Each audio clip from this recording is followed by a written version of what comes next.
सामाजिक कार्यकर्ता शिवानंद द्विवेदी से गौवंशों के क्रूरता के मामले में सीधे बातचीत। आइए आपको सुनाते हैं। फिर रोज ये बात आती है कि अक्सर 100 से 200 पशु हाँक करके लोग ले जा रहे हैं। पूछने पे बताया जाता है कि हम खेती करवाने के लिए जा रहे हैं। आजकल गाँव में कौन खेती कराता है बैलों से, ये तो हमें भी पता है। हमने जब इसकी सूचना गोविंदगढ़ थाने में दी तो थाना प्रभारी भी ये बता रहे हैं कि सरपंच द्वारा लिखित इनके पास लेटर है। हालांकि किसी भी सरपंच को या किसी भी अधिकारी को ऑथराइज्ड ही नहीं है कि वो इन पशुओं को इधर से उधर मूव करा सकें या कहीं भी दूसरे गांव भेजें उनको खेती कराने के लिए। प्लीज़ इन पे ये जो पशु क्रूरता हो रही है इसको बंद करने में हमारी मदद करें। नमस्कार, मेरा नाम शाश्वत सिंह है। मैं गौ सेवक हूँ। मैं रीवा का रहने वाला हूँ और आए दिन वीडियो हमें आती रहती है। जैसा कि अभी हमने आखिरी में एक वीडियो देखा था, गोविंदगढ़ क्षेत्र में लगभग 100 बैलों को हाँकते हाँकते लिए दूसरे जगह लेके जाते हैं। और जब टीआई साहब से मदद मांगी तो उन्होंने बोला कि यहाँ पे कोई क्रूरता नहीं हो रही है, यहाँ पे कुछ नहीं हो रहा है, यहाँ सरपंच के आदेशानुसार इनको लेके जाया जा रहा है, जो कि बिल्कुल गलत है।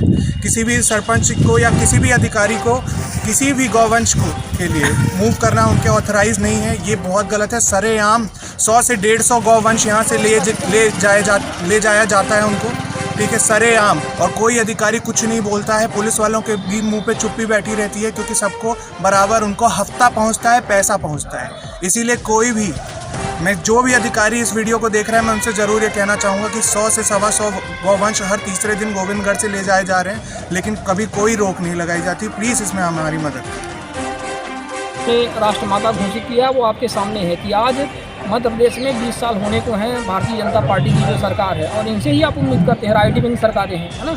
एक तौर पे हम यदि कहें पशु क्रूरता और पशुओं के अधिकार से हट कर यदि हम राइट विंग की बात करें, जो लोग इनको देते हैं और जो ज़्यादातर परेशान हैं, वो किसान सब ज़्यादातर राइट विंग वाले ही हैं और यही इनको वोट देते हैं और इन्हीं का ये मतलब जनाजा बनाने में जुटे हुए हैं। तो ना इन्होंने गौशालाओं की इनकी परियोजना कोई तरीके से सफल हो पाई है, क्योंकि उसमें भ्रष्टाचार है। बाहर की एजेंसियां आकर के पैसे खा करके चली जा रही हैं, किसी को पता नहीं चल रहा है और सब इसमें कमीशन का खेल है।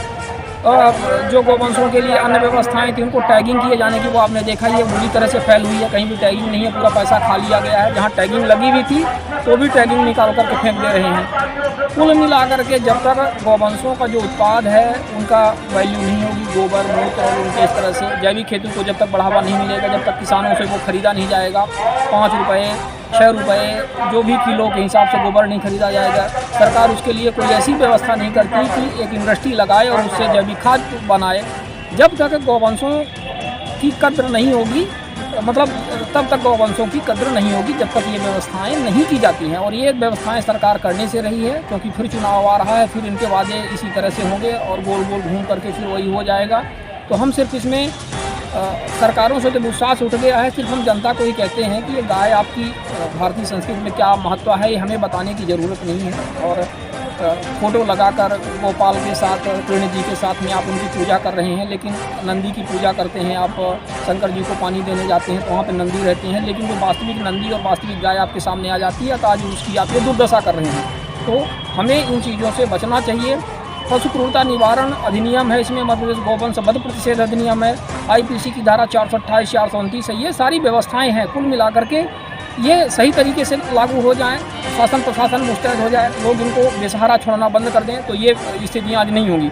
और सबसे बड़ी बात है कि हम जिनको सत्ता दे रहे हैं तो उनसे हम ये ले लें, मतलब ये लिखित लें या जैसे भी हम लें कि आप इसकी व्यवस्था करोगे, सिर्फ वादे से काम नहीं चलेगा। और ये वादे हम सुनते आ रहे हैं पिछले 75 साल से, वादे ही दे रही हैं सरकारें। और गौवंशों की आज ये दुर्दशा के पीछे कोई सबसे बड़ा जिम्मेदार है तो वो है सरकार, और फिर उसके बाद समाज तो है ही है जिसने इसको बुरी तरह से बहिष्कृत कर दिया है। समाज से गौवंशों को पूरी तरह से बहिष्कृत कर दिया गया है, मैं ये मानता हूँ आज की डेट में। और ये बहुत ही असंवेदनशीलता की हद है और हमें अत्यंत दुख होता है सब कहते हुए। रीवा कलेक्टर का आदेश था जो गौवंशों को लेकर, या 12 गौवंशों को की जो कान में टैगिंग है उनके मालिकों को ढूंढकर उनको सुपुर्द किया जाएगा, और जो जिनके कान में टैगिंग नहीं है उनको गौशाला भेजा जाएगा।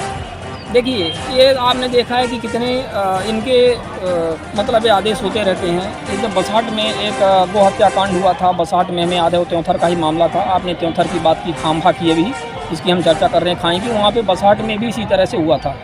2018-19 के आसपास का ये समय रहा होगा। लगभग ऐसे ही कुछ। तो मैं इसमें ये कहना चाहता हूँ कि 17 लोगों के ऊपर FIR दर्ज हुई थी, मध्य प्रदेश गोवंश वध प्रतिषेध अधिनियम सहित दर्ज हुई थी। उसमें क्या हुआ, क्या कार्यवाही हुई, क्या वो लोगों को उनको दंड मिला? नहीं मिला, किसी को दंड नहीं मिला, सब घूम रहे हैं। सिर्फ खाना पूर्ति हुई, औपचारिकता हुई। 75 से अधिक गोवंशों को एक पुराने इस तरह से जो वो होता है, क्या बोलते हैं, काजी हाउस बोला जाता है, बसहाट ग्राम पंचायत में, वहाँ पर उनको रख करके मार दिया गया था बुरी तरह से।